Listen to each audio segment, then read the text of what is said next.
안녕하세요. 오늘 2020년 11월 22일 주일 예배를 하나님 앞에 온라인으로 예배 드리도록 하겠습니다. 잠시 기도하고 오늘 예배 시작하도록 하죠.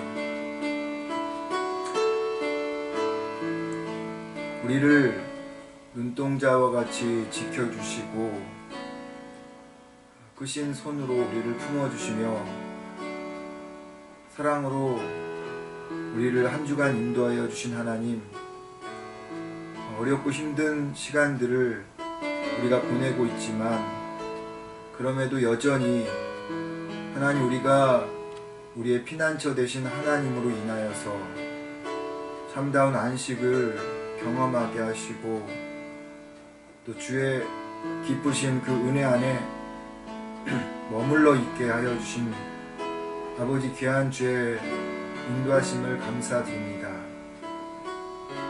한 주간 동안 여러 가지의 상황과 환경 속에 살았던 저희들, 이 시간 하나님 앞에 예배 드립니다. 온라인 예배로 드리지만 이 예배 위에 하나님의 성령의 역사가 각 가정마다 아버지 하나님 임하여 주시고 성령의 두루마리로 아버지 하나 되어지는 그런 아버지 귀한 역사를 경험하도록 하게 하여 주옵소서. 온전히 주님께서 이 예배를 주장하여 주시기 원하옵고 예수님의 이름으로 기도드립니다. 아멘. 여러분 들으셨겠지만 11월 19일 날 또 정부 지침이 나와서 12월 7일까지 모든 예배가 금지되었습니다. 주일 예배도 또 새벽 예배도 다 금지가 되어 있기 때문에 저희가 12월 6일까지는 앞으로 2주 더 이제 온라인 예배로 드리도록 하겠습니다. 그때 가서 상황을 보아야 하겠지만 일단은 12월 6일까지는 온라인 예배로 예배를 드립니다. 여러분 기억하시고 함께 이 시간에 예배에 참석해 주시면 감사하겠습니다. 여러분 나눠드린 그리고 또 보내드린 우리 찬양 같이 하나님 앞에 하도록 하죠.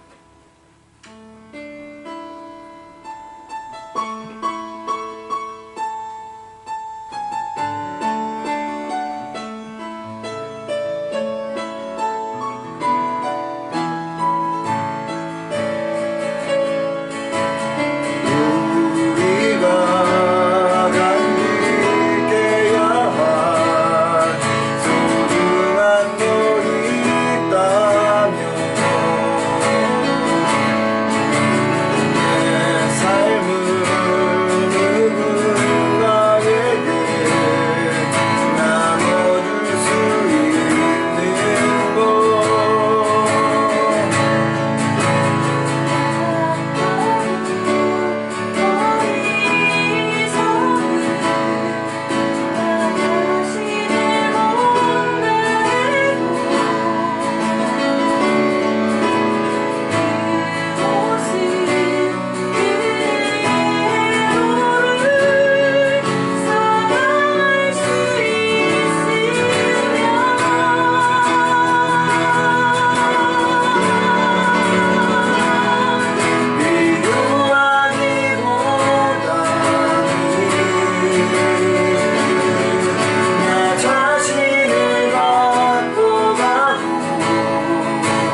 너희 의인들아 여호와를 즐거워하라. 찬송은 정직한 자들이 마땅히 할 바로다. 수금으로 여호와께 감사하고 열줄 비파로 찬양할지어다. 새 노래로 그를 노래하며 즐거운 소리로 아름답게 연주할지어다. 여호와의 말씀은 정직하며 그가 행하시는 일은 다 진실하시도다. 아멘. 찬송가 38장 예수 우리 왕이여 찬양하겠습니다.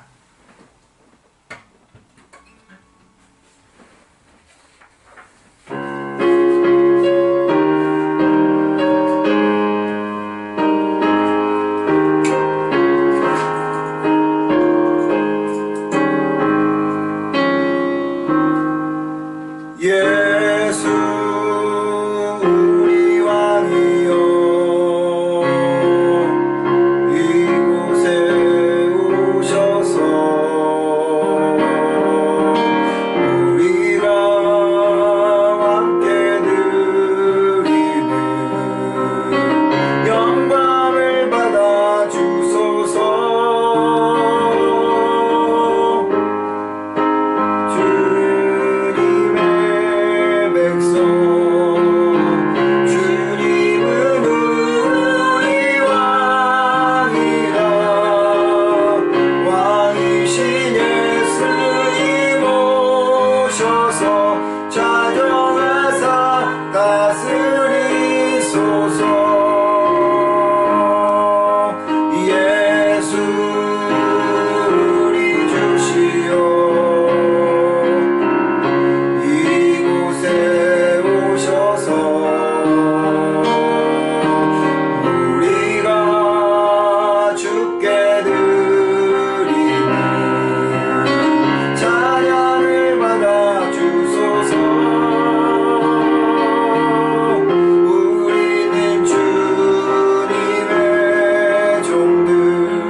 사도신경 고백하겠습니다. 전능하사 천지를 만드신 하나님 아버지를 내가 믿사오며 그 외아들 우리 주 예수 그리스도를 믿사오니 이는 성령으로 잉태하사 동정녀 마리아에게 나시고 본디오 빌라도에게 고난을 받으사 십자가에 못 박혀 죽으시고 장사한 지 사흘 만에 죽은 자 가운데서 다시 살아나시며 하늘에 오르사 전능하신 하나님 우편에 앉아 계시다가 저리로서 산자와 죽은 자를 심판하러 오시리라. 성령을 믿사오며 거룩한 공예와 성도가 서로 교통하는 것과 죄를 사하여 주시는 것과 몸이 다히 사는 것과 영원히 사는 것을 믿사옵나이다. 아멘. 찬송가 453장 찬양합니다. 453장 예수도 알기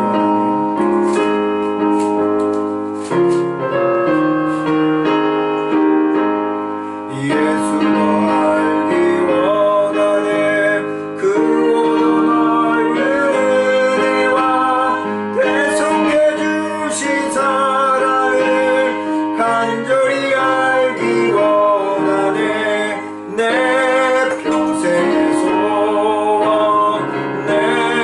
평생에서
이 시간 같이 좀 기도하도록 하겠습니다.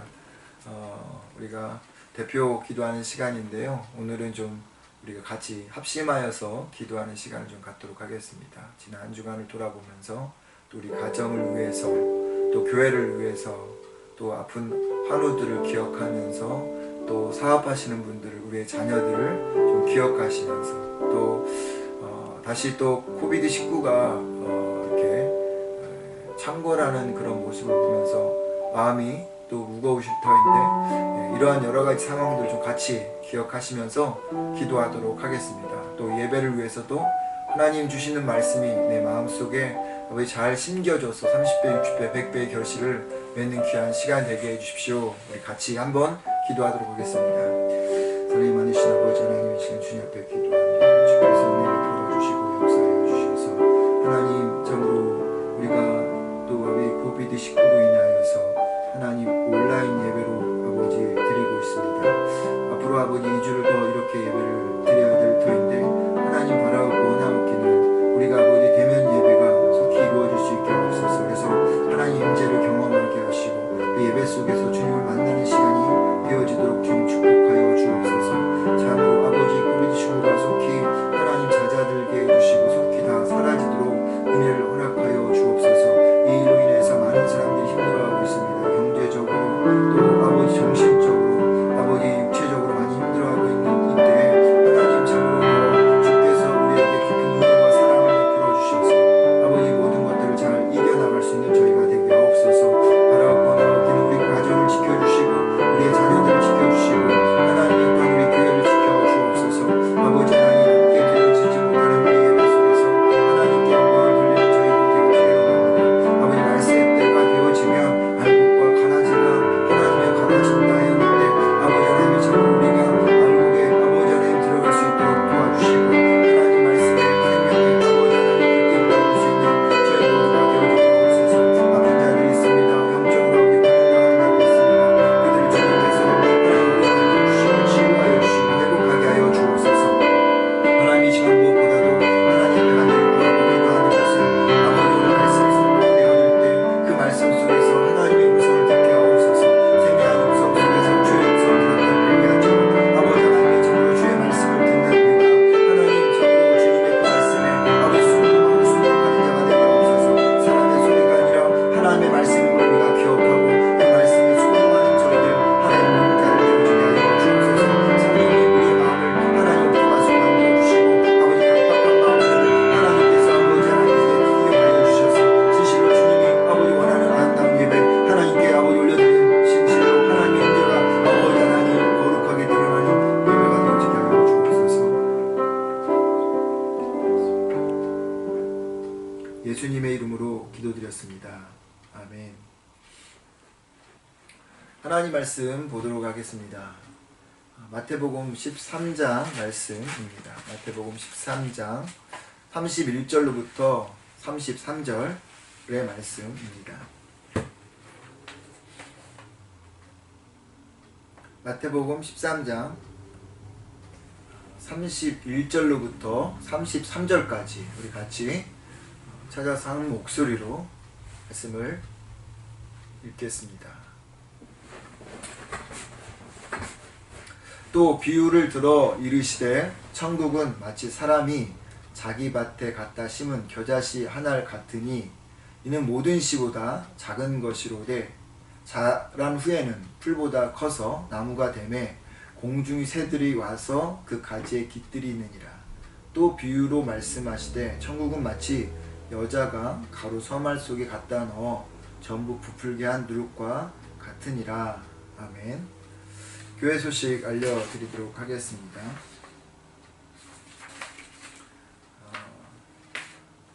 온라인 예배로 함께 예배드리는 여러분들을 주님의 이름으로 축복합니다. 말씀드린 것처럼 지난 19일 날 정부의 또 지침이 내려와서 2월 7일까지 월요일까지 모든 대면 예배 또 모임들이 다 허락되지 않게 되었습니다. 그래서 저희가 12월 6일까지 주일 10시까지 예배를 온라인 예배로 드리도록 하겠습니다. 그리고 새벽 예배 역시도 쉬도록 하겠습니다. 여러분 기억해 주시고 또 이렇게 코비드가 더 많이 나타나는 요즘 여러분 더욱더 건강을 유의하시고 조심해 주시면 감사하겠습니다. 교회 창립 20주년 헌금으로 우리가 2,905불이 나왔거든요. 그래서 교회에서 95불을 더해서 3,000불로 만들어서 우리 교회가 5분 선교사님을 돕고 있죠. 라오스의 안명호 선교사님, 그리고 필리핀의 한남희 선교사님, 이집트의 이충만 선교사님, 체이스의 김효섭 선교사님, 그리고 인도의 한상영 선교사님, 이렇게 5명을 계속 품고 기도하고 있는데, 이 5분에게 각각 600불씩 헌금하기로 지난주에 기획위원회에서 결의를 했습니다. 그래서 제가 이번 주에 이제 자가격리가 끝나면 각각 이 선교사님들한테 600불씩 이렇게 보내드리도록 할 터인데, 헌금에 동참해 주신 여러분들께 감사드리고요. 또 이 선교사님들을 기억하시면서 계속 기도 부탁드립니다. 오늘 황창순 권사님이 어머님이 지금 요양원에 계시는데 몸이 많이 편찮으셔서 한국을 방문하게 됩니다. 아마 2월 말까지 계실 예정이신데 권사님과 어머님을 위해서, 건강을 위해서도 함께 기도해 주시면 감사하겠습니다. 그리고 12월 13일 저희가 당회를 열려고 합니다. 예배 후에 당회를 열려고 하는데 2020년 마무리를 하고요. 그러기 위해서는 남선교회, 여선교회 각각 통합을 해서 12월 4일까지 2021년 회장과 총무를 선출해 주셔서 저한테 카톡으로든 전화로든 알려주시면 감사하겠습니다. 여러분 보시고 혹시 또 기도 제목이 있거나 또 알려야 될 광고들이 있으면 저한테 말씀해 주시고요. 그리고 함께 지금 예배에 참석하지 못하시는 분들을 위해서도 여러분들이 많이 기억해 주시고 기도해 주시면 감사하겠습니다. 하나님 말씀 마태복음 13장 31절로부터 33절까지 천국을 살아가는 사람들이라는 제목으로 같이 말씀을 좀 나누도록 하겠습니다. 천국의 비유 두 번째로 겨자씨와 누룩의 비유입니다. 겨자씨는 눈에 겨우 보일 정도로 아주 작은 씨입니다.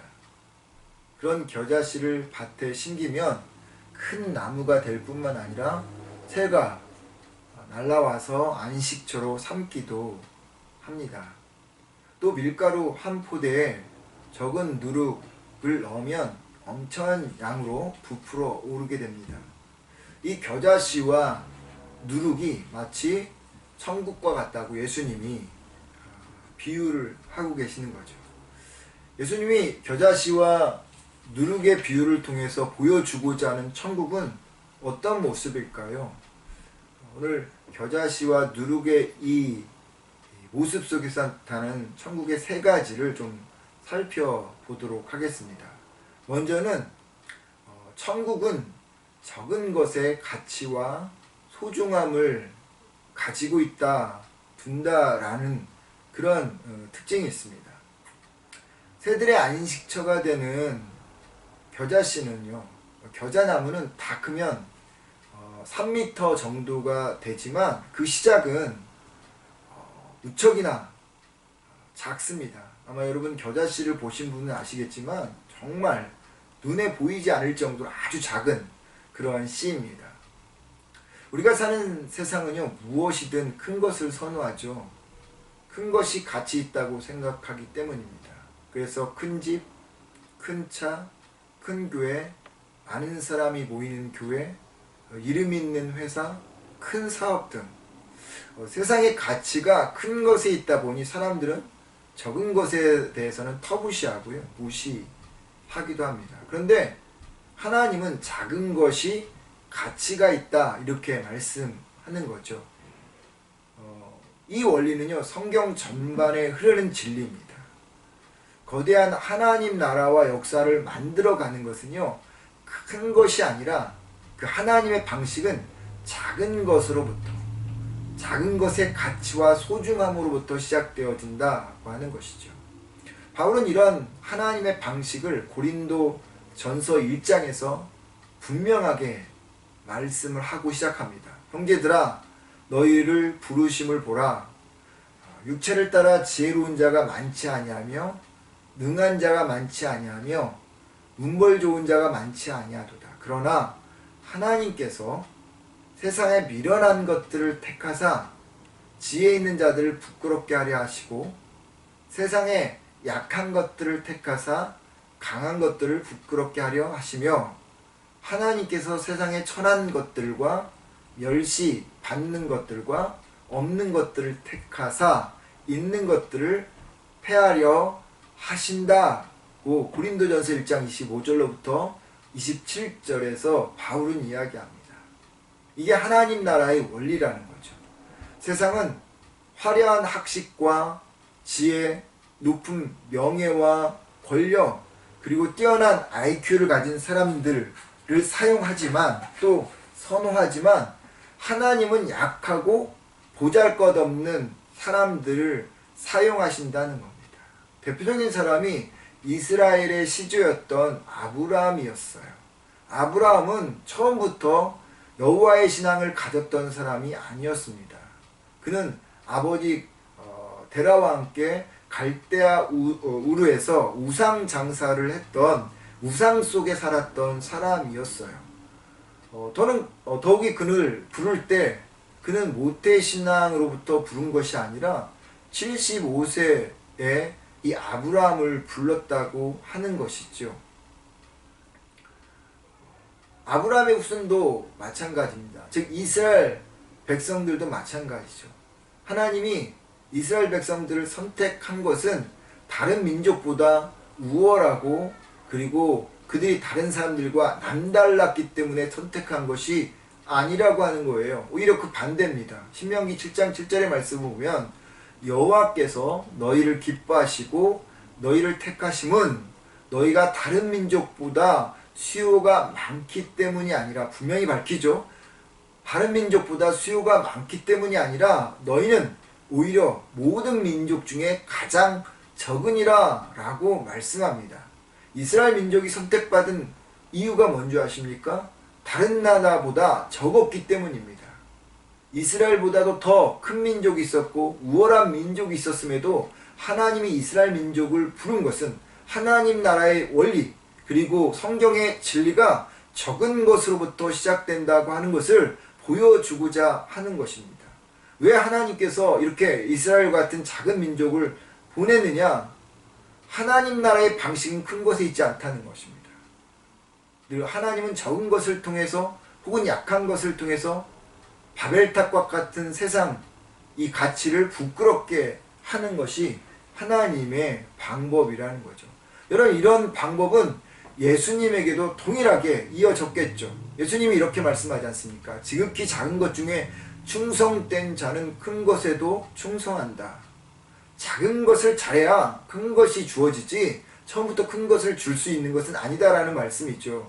과부의 엽전두 랩돈이 더 귀하다라고 말씀하시잖아요. 이름 모르는 사람에게 건네준 냉수 한 잔의 그 친절함이 더 중요하다고 예수님은 이야기하고 있습니다. 그러니까 예수님도요, 적은 것들의 가치와 소중함이 바로 하나님 나라의 방식이었고 진리라는 것을 알고 그 이야기를 행하셨고 말씀하셨고 그것을 3년 동안 행하셨던 것이죠. 천국의 방식은요, 적은 것에 대한 가치와 소중함의 원리에 있습니다. 그렇다면 우리가 이 땅에서 천국을 산다는 것은 뭘 말하는 것일까요?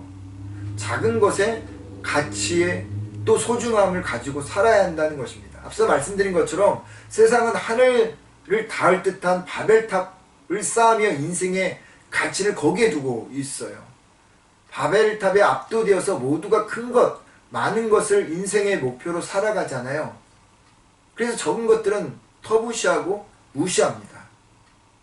그렇기 때문에 하나님 나라가 우리 안에 이루어지지 않는 것이죠. 예수를 믿는 우리들도 이 세상의 바벨탑과 같은 가치에 따라 큰 것, 더 많은 것, 위대한 것을 따라가다 보니 적은 것이 주어지면 우리 안에 하나님 나라가 이루어지지 못한다는 것입니다. 보잘것 없이 주어지는 것이라도 충성해야죠. 내 믿음이 적어 보이더라도 하나님이 부르실 때 모세처럼 뒤로 빼지 말고 순종해야 합니다. 적은 것일지라도 감사해야죠.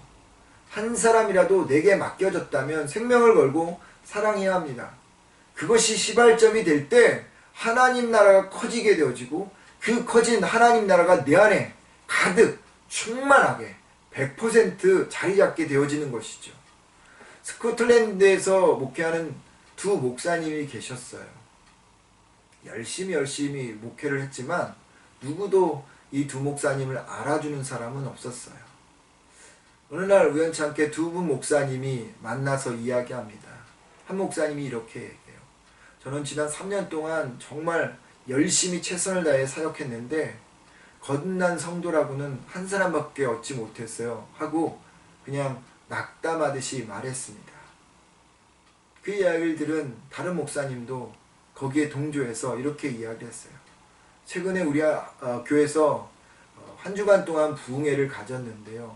저는 정말 큰 기대를 갈고 열심히 기도도 했고 집회를 인도했는데 예수님을 영접한 그리고 헌신한 사람은 딱 한 사람밖에 없었어요. 그렇게 두 목사님은 자주 섞인 말로 그렇게 쓰라린 목회 경험담을 나누었습니다. 그런데 몇 년이 지난 후에 놀라운 일이 벌어졌습니다. 한 목사님이 3년 만에 얻은 그 한 명이 바로 로버트 마펫이라고 하는 선교사님인데 아프리카 선교의 기초를 마련했던 선교사님이 된 것이죠. 또 다른 한 목사님이 부흥회를 통해서 겨우 얻은 청년 한 명 영접한 그 사람이 바로 아프리카 대륙에 예수 그리스도의 복음의 불을 지핀 리빙스톤이라는 것이었습니다. 우리가 앞으로 가서 만날 하나님 나라의 역사는 적은 것을 소중히 여기고 가치를 두는 나라입니다. 그렇다면 그 나라를 미리 이 땅에서 만나야 될 성도들, 우리들의 의무는 무엇일까요? 우리 역시도 적은 것의 가치와 소중함을 두어야 하는 것입니다. 우리가 사는 세상이 압도적으로 큰 것에 집중하지만 하나님 나라를 살아야 하는 우리는 작은 것의 가치와 소중함을 두고 살아야죠. 비록 마음의 스트러글이 일어날지라도 우리는 적은 것의 가치와 소중함을 두고 그것으로부터 시작해야 된다고 하는 것입니다. 여러분 아마 여러분도 또 저도 좋아하는 말씀인데 욥기 8장 7절 말씀을 기억하시나요? 저는 이 말씀이 천국의 진리를 대변해주는 말씀이라 생각합니다. 내 시작은 미약하였으나 내 나중은 심히 창대하리라. 하나님 나라의 시작은 처음엔 미약하지만 나중은 창대해집니다. 비록 내게 주어진 것들이 적은 것이라 할지라도 충성하고 감사하고 최선을 다하면 우리 안에 거대한 하나님 나라가 천국이 이루어진다고 하는 거죠. 그렇게 살아가는 인생이 천국을 살아가는 인생입니다. 기억하십시오. 천국의 시작은 적은 것에서부터 시작한다고 하는 것입니다. 두 번째, 이 겨자씨와 누룩을 통해서 우리에게 보여주는 천국의 특징은요, 천국은 생명력을 가지고 있다고 하는 겁니다. 겨자씨와 누룩의 공통점은요, 생명력에 있습니다. 그러기에 큰 나무를 이루고요, 또 밀가루를 2배, 3배 그 이상 부풀게 하는 거죠. 만약에 겨자씨가 생명력이 없는 죽은 씨라면, 만약에 누룩이 부풀게 하는 그 생명력이 없다면 겨자씨는 큰 나무가 되지도 못할 것이고, 이 누룩으로 인해서 밀가루는 크게 부풀어 오르지 못하게 될 것입니다. 하나님 나라의 시작은 미약하지만 나중은 창대해지는 이유는요, 그 안에 살아있는 생명력이 있기 때문입니다. 2000년 동안 기독교가 어렵지 않았던 적이 없었습니다. 초대교회 때도 그랬고 중세 때도 그렇고 요즘처럼 정말 어려운 때도 없을 것입니다. 그럼에도 기독교는 여전히 존속하고 앞으로도 존속할 것인데, 그 이유가 무엇인 줄 아십니까? 기독교는 생명력이 있기 때문입니다. 생명의 주가 되신 하나님이 붙들고 있기 때문에 세상 바람에 흔들릴지라도 기독교는 뿌리 뽑히지 않고 여전히 굳건히 있는 것이죠. 저는 이 생명력을 얘기할 때마다 꼭 생각나는 영화 하나가 있습니다. 제가 1986년에 보았던 영화인데요, 미션이라는 영화입니다. 지금까지도 많은 사람들의 마음에 감동을 주는 영화, 저 역시도 그 영화를 참 좋아하는데요, 되게 인상 깊었던 한 장면이 있어요. 그건 뭔지 아십니까? 스페인 군인들이 인디오 마을을 완전히 쑥대밭으로 다 죽입니다. 그리고 영화가 거의 끝나는 그 마지막 장면에 기억나십니까? 몇 명의 아이들이 카누를 타고 다른 지역으로 가는 그러한 장면입니다. 그렇게 영화가 끝나요. 여러분, 그 장면을 통해서 보여주는 메시지가 뭔지 아십니까? 생명력입니다. 모두가 끝났다고 생각하는 그 순간 하나님 나라는, 천국은 끈질긴 생명력을 가지고 조금씩 꽃을 피어간다는 것입니다. 저는 이 장면이 기독교의 진리를 가장 잘 표현해주는 장면이라고 생각합니다. 생명력의 종교, 그것이 기독교인 거죠. 페르시아 대왕이었던 다리우스 왕제, 에스더의 남편이었잖아요. 이 다리우스 황제가 유럽 정복을 위해서 유럽으로 마케도니아 쪽으로 넘어가서 이 알렉산더와 이끄는 군대와 마주치게 되었습니다. 페르시아, 여러분 영화 300이라고 하는 그런 영화 보시면 아시겠지만, 그 페르시아의 이 다리우스 황제가 엄청난, 아마 기억에 수십만 수백만 명의 그런 이제 대군을 이끌어가고, 그리고 반대로 이 그리스가요? 그쪽에 300명의 용사가 이제 싸우는 그런 장면인데, 어찌됐든 간에 그 장면에서 이 다리우스와 알렉산더가 만나게 됩니다. 다리우스 황제가 알렉산더 그 대왕이 이끌고 온 군대들을 보니까 자기네 그 군대에 비해서 형편없거든요. 너무너무 사람들이 적기 때문에 대왕이, 이 다리우스 대왕이 알렉스 대왕에게 선전포고하듯이 이렇게 이야기를 합니다. 병사를 한 명 불러서 선물을 보내는데, 그 선물은 조그마한 주머니였어요. 좀 주머니인데 거기다가 참깨를 잔뜩 담아서 알렉산더에게 보낸 것이죠. 여러분, 그게 무슨 의미일까요? 우리 군대는 이렇게 많으니까 너희의 그 군대로는 승산이 없다, 그러니까 항복하라, 이런 의미로 보낸 것이에요. 그랬더니 알렉산더 대왕이 그것을 보고 아주 작은 봉투에 뭘 하나 넣어서 다리우스 황제에게 보냈습니다. 뭘 넣었을까요? 겨자씨입니다. 우리의 수가 적다고 무시하지 말라. 우리는 작지만 무섭고 놀라운 생명력을 가지고 있다. 그러기에 우리는 반드시 승리할 것이다 라고 하는 의미로 그렇게 보낸 겁니다. 그렇게 생명력을 가진 헬라의 군대가요, 비록 페르시아의 군대의 그 엄청난 수가 많았지만, 그 헬라 군대는 비해서 적었지만 전쟁에서 승리하는 역사를 가져오게 되었습니다. 인생의 승리, 영적인 승리는 많고 적음의 문제가 아니라 생명력에 있음을 기억하십시오. 그렇습니다. 죽은 것은 오래가지 않습니다. 아무리 예쁜 꽃이라도 꺾어놓으면 잠시는 예쁠지 모르지만 열매를 맺지 못할 뿐만 아니라 결국에는 추하게 말라버립니다. 생명력을 상실했기 때문이죠. 그러나 살아있는 것은 아무리 볼품이 없더라도 생명력을 가지고 있기 때문에 꽃도 피고요, 나중에 열매도 맺게 되어 있습니다. 천국은 생명력이 충만한 곳입니다. 그래서 죽은 것 같지만 여전히 조용하게 확장되어져 가고 있는 것이 천국이죠. 천국을 살아가는 사람들도 마찬가지입니다. 생명력이 있는 사람들이 천국을 살고요. 또 열매와 꽃을 피우는 것이죠. 그다음에 여러분, 하나님 나라의 생명력은 어디에서 나오는 것일까요? 성령님으로부터입니다. 우리 안에 착한 일을 시작하시는 그 성령님으로부터 하나님 나라는 소리 없이 확장되어져 갑니다. 이 땅에서 천국을 산다는 것은 무엇입니까? 생명의 근원인 성령님과 함께 살아가는 것입니다.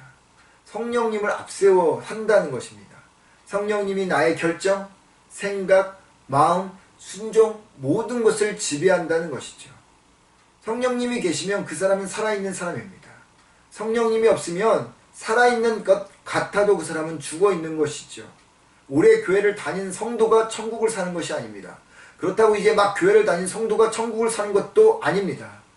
천국을 사는 사람은 성령님을 마음에 모시고 사는 사람들이 천국을 사는 것이죠. 큰 건물을 가지고 있고 많은 성도들을 둔 교회가 생명력을 가진 교회가 아닙니다. 그렇다고 건물을 렌트하고 적은 인원이 모여서 예배드리는 교회가 생명력을 가진 교회냐? 그것도 아닙니다. 성령님을 모신 교회가, 성령님이 왕성하게 활동하고 역사하는 교회가 생명력 있는 교회인 거죠. 왠 줄 아십니까? 천국의 특징은 생명력이고 그 생명력은 성령님으로부터 나오는 것이기 때문에 그렇습니다.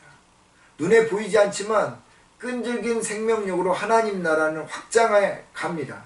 그 생명력은 성령님으로부터 나오는 것이죠. 이 땅에서 천국의 인생을 살려면요, 성령 하나님에 의해 지배를 받아야 합니다. 그리고 그 성령 하나님이 나보다 앞서 가야 합니다.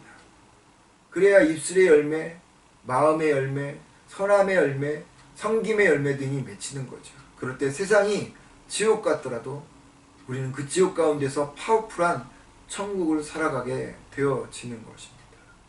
마지막 세 번째로 이 겨자씨와 누룩에게서 보여지는 천국의 모습은요, 남에게 유익이 되어진다는 거죠.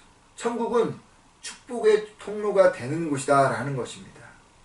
겨자씨와 누룩의 이 공통점은 비록 눈에 보이지 않은 작은 것이지만 그것들이 커서요, 유익을 줍니다.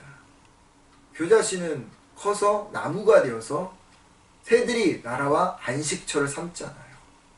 여러분, 성경에서 이 새들, 날아다니는 새들이 안식처를 삼는다는 것은 영적으로 방황하는 이들이 와서 안식처를 삼는다라는 그런 의미로 이야기하는 거예요. 누룩으로 적은 밀가루를 많은 양이 되게 해서 여러 사람들을 배불리게 합니다. 천국이 그래요. 하나님 나라 사는 사람들은 타인에게 유익을 준다고 하는 것입니다. 성경이 말하는 또 하나의 진리는 뭔지 아십니까? 성도는 자신만을 위해서 존재하는 자들이 아니라 타인을 위해서 존재하는 자들이다 라고 하는 것입니다.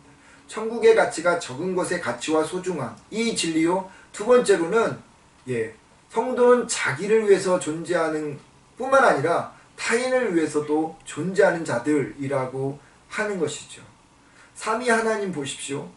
따로 놀지 않고 서로 연결이 되어서 서로에게 도움이 되어지는 그런 삼위일체 하나님이신 것처럼 성도는 천상천하 유아 독존으로 살아가는 자들이 아니라, 그렇게 불림받은 자들이 아니라 타인을 위해서 살도록 불림받은 자들이라고 하는 겁니다. 하나님 왜 이스라엘 백성들을 선택했습니까? 그들이 하나님과의 관계를 잘할 것 같아서요? 신앙생활을 잘할 것 같아서요? 그들이 다른 이들보다 더 윤리적이고 더 도덕적이고 착하고 선해서요? 아닙니다. 그들을 세상 민족과 하나님을 연결시키도록 역할하도록 부르기 위해서 선택한 거죠. 하나님께서 아브라함을 선택할 때 이렇게 이야기하잖아요. 땅의 모든 민족이 너로 말미암아 복을 얻을 것이다. 하나님이 왜 우리를 구원하셨어요? 여러분들로 인해서, 우리로 인해서 다른 사람이 복을 받도록 하기 위해서 우리가 구원을 받았다는 것이죠. 너희가 내게 대하여 제사장의 나라가 되게 하겠다라고 출애굽기 19장 6절에서 하나님께서 이스라엘 백성들을 택할 때 말했습니다. 제사장이라는 의미가 뭡니까? 하나님과 인간 사이를 잇게 해주는 가교 역할, 다리 역할을 하는 그런 자들인 거죠. 이스라엘 백성들이 선택된 이유는 무엇이냐 하면 그들이 다른 민족들을 하나님께로 이끌기 위해서 다리 역할을 하도록 불림을 받은 것입니다. 하나님의 축복, 그들을 향해서 전해주도록 불림받은 자들이 이스라엘 민족이라는 거죠. 그리스도의 사명, 그리스도인들의 사명도 똑같아요. 우리가 이 땅에서 천국을 살아간다는 것은요, 하나님 나라를 소유했다는 것은 나를 통해서 가족과 주변 사람들이 영적으로 혜택을 누려야 한다는 거죠. 우리는 나 혼자만의 신앙을 지키도록 불림받은 사람들이 아니라고 하는 겁니다. 물론 시작은 나로부터 시작하겠죠. 그러나 신앙생활을 하면 할수록 여전히 우리가 가족과 주변의 사람들에게 영적인 선한 영향을 주지 못한다면 그것은 제대로 우리가 신앙의 길을 가고 있는 게 아니에요. 우리가 신앙생활을 오래 할수록 우리의 안에 그 천국의 영향력들이 사람들에게, 내 주변인들에게 퍼져가야 한다라고 하는 것입니다.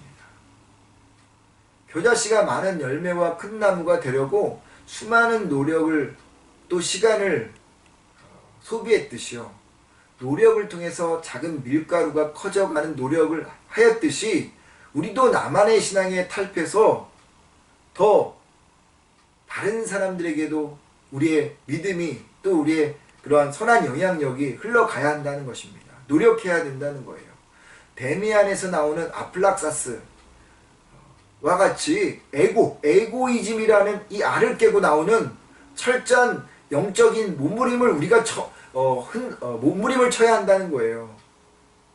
그렇게 함으로 인해서 우리를 통해서 누군가에게 선한 영향력을 나누어 주는 삶, 그런 노력과 경주가 필요한 삶, 그것이 하나님 나라의 삶이라는 겁니다. 절대 하나님 나라는요, 천국은 막연하게 그냥 주어지는 게 아니에요. 노력하고 경주하면서 얻어지는 것입니다. 그래서 천국은 침노하는 자의 것이라고 예수님께서 말씀하시지 않았습니까? 1920년대에 평양에 백선행이라고 하는 여인이 있었습니다. 그는 일찍이 시집가서 아들을 낳고 16살에 과부가 되었어요. 마을교회가 그녀를 너무 불쌍히 여겨서, 국률이 여겨서 관심을 갖고 돕게 되었습니다. 그래서 이 백선행이라고 하는 여인이 복음을 받아들였어요. 그리고 열심히 신앙생활을 하게 되었습니다. 그리고 은혜를 받아서 평생 예수님 말씀대로 살겠다고 결심도 하게 되었는데, 너무 나이가 어리다 보니까 아들도 키워야 되고 또 부모님도 모셔야 되고 너무 힘들고 어려운 그런 상황이었어요. 그래서 이 여인이 자기가 살 수 있는 길은 오직 예수님을 붙잡는 것밖에 없다라고 생각해서 예수님 말씀대로 살게 해주세요라고 날마다 하나님 앞에 기도했습니다. 그러면서도 그는 밤낮으로 싹바느질을 하면서 아들을 양육하고 시댁을 돕기도 했던 거죠. 바느질을 갖고 오는 사람들에게 정말 감사하고 정성을 다해 최선을 다해 일을 하기도 했고, 그 일을 하면서 매일 찬송도 부르고 말씀도 외우고 하며 살았던 여인이었습니다. 세월이 흘러서 이제 아들이 장성한 청년이 되었고, 그 아들과 함께 이제 가내 공장을 차려서 일할 정도로 돈도 어느 정도 이제 모았던 어느 날 보니까 이제 돌아가신 시어머니와 남편의 묘를 다른 땅으로 좀 이장을 해야 되겠다. 왜냐하면 남의 땅에다가 모셔놓았기 때문에, 산자락에 모셔놨기 때문에 좋은 땅을 좀 찾아서 이장을 해야 되겠다 해서 수소만 한 끝에 거간꾼 상인을 만나서 좋은 땅이라고 이제 소개받고 거금, 그 모았던 거의 한 반 이상을 200냥을, 그 당시 200냥을 주면서 야산 하나를 사게 되었습니다. 그리고 막상 이제 이장을 하려고 땅을 푸니까 이건 흙은 안 나고 온 돌투성이었어요. 이리 파고 저리 파도 흙이 나오지 않아서 속았다라는 것을 알게 되어진 거죠. 어쩔 수 없이 정말 아주 구퉁에다가 묘를 이장하고 이 백선행이 한숨을 쉬면서 내가 손해보길 다행이지, 만약 다른 사람이 이런 땅을 샀다면 정말 마음이 크게 상했을 것이다 라고 그런 생각을 하면서 나 하나 그저 마음 상하면 됐지 라고 하고 넘어갔습니다. 그런데 이제 동네 사람들이 말이 적다 보니까 이 백선행이 거금 200냥을 주고 샀다 보니까 망했다라고 생각하고 사람들이 막 안 좋은 소문을 퍼뜨리기 시작했어요. 그러나 말거나 이 백선행 집사님은 열심히 일하면서 하나님을 정말 전심전력으로 섬겼습니다. 그러다 어느 날 일본 사람들이 도청 직원을 앞세워서 찾아왔어요. 그들은 시멘트 공장을 차리려는 사람들인데 이 지질 조사를 하던 중에 이 백선행 집사님네 산이 온통 석회석이라는 것을 발견했습니다. 그래서 이 백집사님을 찾아가서 1,000냥을 줄 테니까 그 산을 팔라고 했습니다. 이 백집사님은 깜짝 놀랐어요. 자기가 200냥 주고 샀는데 그것도 잘못한 거래였는데 1,000냥을 준다고 하니까 말도 안 된다고 생각해서 그냥 거절을 해버렸습니다. 이 도청 관리와 이 광산업자 일본 사람이 돈이 적어서 그런지 다시 얼마 후에 찾아와서 2,000냥을 줄 테니까 제발 팔라라고 이야기를 했다고 합니다. 근데 이 백선행이 더 놀라서 절대 팔지 않겠다, 그렇게 이야기를 한 것이죠. 이 광산업자가 우리가 처음부터 너무 싸게 불러서 그런 것 같은데 우리가 좀 돈을 제대로 쳐주자 라고 이야기하고 다음에 다시 찾아와서 그 백집사한테 상황 설명을 자세하게 이야기했습니다. 사실 이 산은 석회석으로 가득 찬 산이고 그것을 이제 부스러뜨려서 시멘트를 만들면 좋은 일이 되고 특별히 조선 경제에 큰 역할을 할 수 있는 좋은 일이라고 이야기를 했습니다. 그때서야 이제 백집사님은 그들의 의도를 이해하고 그 땅을 2만 냥에 팔았다고 합니다. 근데 여러분 그 2만 냥을 가지고 이 백선행 집사님이 어떻게 했냐면 자신을 위해서 하지 않았다는 거예요. 동네를 위해서 다리를 놓고 학교를 짓도록 땅을 내놓고 또 선교사님들도 도왔고 전 재산을 가난한 사람과 사회 단체에 기부하고 재단 법인까지 만들었다고 합니다. 이러한 선한 일로 인해서 총독부에서는 표창을 하려고 했었지만 거절했고 후에 이 백선행 집사의 장례식을 사회장으로 지낼 정도로 기독교 역사와 한국 역사에 아주 길이 남을 인물이 되었다고 합니다. 한 아들이 마을에서 놀다가 예쁜 돌을 주어서 아버지에게 와서 말했어요. 아버지, 이 돌 보세요. 참 이쁘죠? 저는 이 돌처럼 반짝반짝 빛나는 사람이 될 거예요 라고 이야기를 했습니다. 그랬더니 아버지가 그 이야기를 듣고 창가에 있던 초를 가지고 와서 불을 밝히면서 이렇게 이야기했습니다. 아들아, 돌과 같은 사람이 되지 말고 초와 같은 사람이 되어라. 아무리 이 돌이 이쁘더라도 그 돌이 빛나기 위해서는 무엇인가 비추어야 하지만 이 촛불은 스스로 태워서 빛을 내기 때문에 이 빛은 주변의 사람들을 밝혀준단다. 그러기에 이 촛불처럼 세상의 어둠을 밝히는 사람이 되라. 사람들은요, 외부의 빛이 자신을 비춰주기를 원합니다. 남편을 통해서, 아내를 통해서, 자녀를 통해서, 주변인을 통해서 자신이 빛나기를 원하죠. 그러나 그런 빛은요, 자신을 비추던 사람들이 혹은 환경이 사라지면 다 사라집니다. 하지만 자신이 스스로 빛을 내는 사람은 그가 죽을 때까지 그 빛은 사라지지 않습니다. 천국의 특징은요, 축복의 통로로 사는 삶입니다. 천국을 살아간다는 것은 누군가에 의하여 빛을 받는 존재가 아니라 자신이 스스로 빛을 내어서 누군가에게 빛을 비추어주는 삶인 거죠. 백선행과 같이 다른 이들에게 선한 영향력으로 흘려보낸 것과 같이 산다는 것을 말하는 것입니다. 사랑과 희락과 화평과 오래 참음과 자비와 항상과 충성과 온유와 절제, 그리고 감사와 기쁨, 이런 빛들을 다른 사람들에게 흘려보냄으로 인해서 그들의 인생이 더 밝아지는 것, 그것이 천국을 살아가는 사람이고 성도들의 삶이라고 하는 겁니다. 여러분, 내 인생의 나무에 새들이 날아오고 있습니까? 나에게 피곤한 몸을 맡기려고 사람들이 찾아오고 있습니까? 하나님 나라가 내 안에서 있어서 사람들이 나를 찾아오고 있습니까? 찾아온 사람들에게 예수님의 생명수를 나눠줄 수 있는 그런 자로 우리는 성장하고 있습니까? 여러분의 신앙을 보고 여러분을 찾아오고 싶어하는 사람들이 있습니까? 있다면 여러분 천국을 살아가는 사람입니다. 바라기는 여러분 모두가 천국을 살아가는 자가 되기를 주의 이름으로 축원을 드립니다. 천국을 사는 사람은 적은 것의 가치와 소중함을 둡니다. 천국을 사는 사람은 성령의 생명력으로 살아갑니다. 천국을 살아가는 사람은 누군가에게 선한 영향력을 흘려보내는 축복의 통로로 살아갑니다. 저와 여러분들이 이 천국을 살아가기를 주의 이름으로 축원을 드립니다. 우리 아까 불렀던 찬양 한번 같이 부르죠.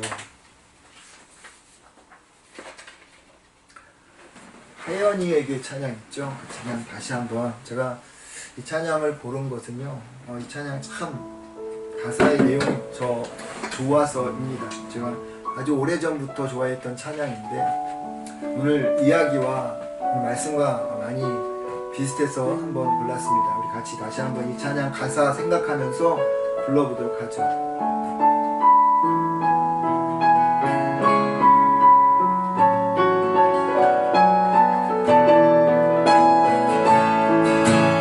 우리가 간직한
사람은 적은 것의 가치와 소중함을 두고 살아가는 사람입니다.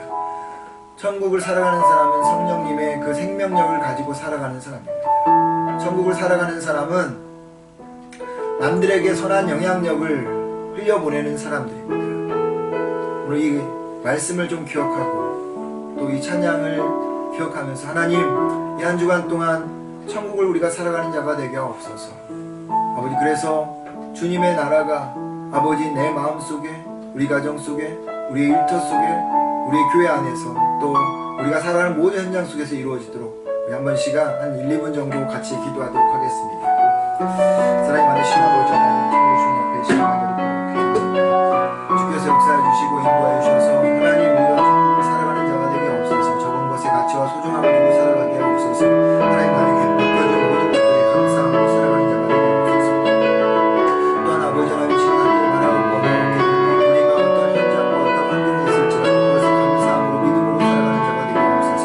또한 아버지, 이 시간 기도하는 것은 아버지 하나님, 천국을 살아가는 자가 아버지 성령님의 생명력을 가지고 살아갈 수 있도록 도와주옵소서. 그분이 우리에게 삶을 이 땅에서 살아가는 자가 되게 해주옵소서. 아버지 하나님, 우리를 통해서 역사하시는 하나님 경험하는 저희 모두가 되어주길 소원합니다.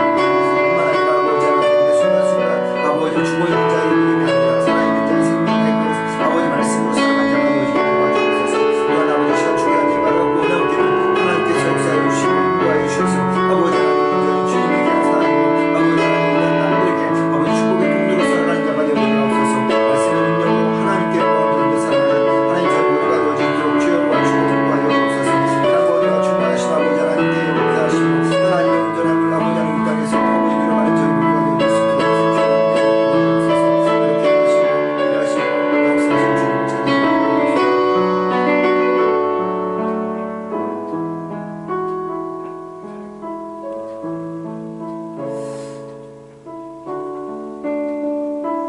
하나님, 우리가 이 땅의 천국을 살아가는 자가 되게 하옵소서. 적은 것의 가치와 소중함을 두고 하나님, 나에게 주어진 모든 것에서 하나님, 비록 적은 것이라 할지라도 감사하며 최선을 다하는 자가 되게 하옵소서. 하나님, 우리가 성령님으로 말미암아 생명력을 가지고 살아가는 하나님, 그런 살아있는 하나님, 그러한 성도로서 살게 하옵소서. 죽은 자가 아닌 생명 있는 자로 살아가는 자가 되게 하옵소서. 또한 아버지 하나님, 우리가 우리만을 위해서 존재하는 것이 아니라 누군가에게 하나님의 선한 그 영향력을, 하나님 그 축복을 흘려보내는 그런 축복의 통로가 되게 하여 주옵소서. 예수님의 이름으로 기도드립니다. 아멘. 찬송가 438장입니다.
예수와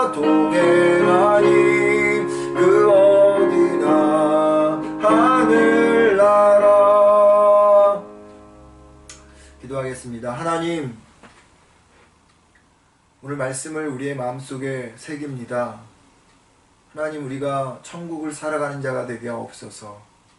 나에게 주어진 일이, 나에게 맡겨진 사명이, 나에게 하나님 허락된 사람들이 적을지라도, 아버지 하나님 부족해 보일지라도, 미약해 보일지라도 하나님께서 거기에 소중함을 주시고 가치를 두고 있음을 기억하게 하셔서 우리가 기억하게 함으로 인하여서 하나님 참으로 이 땅에서 날마다 천국을 살아가는 자가 되게 하여 주옵소서. 바라고 원하는 것은 그리하여서 그 천국이 우리의 마음속에 가득 하나님 충만해질 수 있게 하옵소서. 또한 아버지 하나님, 우리가 생명력 없는 죽은 신앙인으로 살지 않게 하옵소서. 아버지 하나님께서 주시는 성령님의 그 생명력을 품고 살아가는 한 주간이 되어지게 도와주옵소서. 또한 아버지 하나님, 우리를 부르신 목적은 하나님 우리를 제사장 나라로 삼기 위하심이라고 말씀하신 것처럼 우리에게 주신 하나님의 축복들, 나로 다른 사람들에게 선한 영향력을 흘려보내는 축복의 통로를 아버지 한 주간 또한 살아가는 저희가 되어지게 하여 주옵소서. 하나님, 그래서 아버지 하나님, 힘들고 어려운 이들이 우리를 아버지 하나님 안식처 삼아 깃들 수 있게 도와주시고, 우리로 인해서 그들이 아버지 마음과 영과 육이 풍성해지는 놀라운 경험들도 하게 하여 주옵소서. 하나님, 이 시간 또한 주님 앞에 귀한 물질을 드릴 수 있게 하여 주셔서 감사합니다. 10의 1조와 하나님 감사의 헌금과 주일 헌금을 주님 앞에 올려드립니다. 힘들고 어려운 상황 속에서 드려지는 이 귀한 물질을 귀하게 아름답게 하나님 사용하여 주시고 주의 나라와 하나님 나라의 확장에 귀하게 사용되어지게 하여 주옵소서. 하나님, 참으로 하나님께서 우리의 아버지 하나님 그 주님을 향한 정성들을 보시오매 하나님, 우리의 마음속이 정말로 아버지 하나님 앞에 가장 아버지 한 귀한 것으로 드리는 그 정성이 되어지도록 은혜를 허락하여 주옵소서. 이제는 우리 주 예수 그리스도의 은혜와 하나님의 크신 사랑과 성령님의 감동, 감화, 교통함이 이 한 주간 동안 천국을 살기로 작정하며 정말 적은 것에 가치를 소중함을 두고 살고 아버지 죽은 자의 삶이 아닌 생명력 있는 성령님의 능력으로 살아가기를 소망하고, 또한 아버지 축복의 통로로 모든 사람들에게, 주변에 있는 사람들에게 살기로 작정하며 마음을 다짐하는 당신의 자녀들 머리 위에, 그들의 가정 위에, 하나님 일터와 학업과 하나님 또한 우리가 살고 있는 이 땅 밴쿠버와 조국 아버지 교회들 위에, 그리고 두고 온 하나님 교회와 그리고 아버지 하나님 또한 우리의 민족 가운데 고통당하는 하나님 온 세상 위에 이제부터 영원토록 함께 하기를 간절히 축원하옵나이다. 아멘.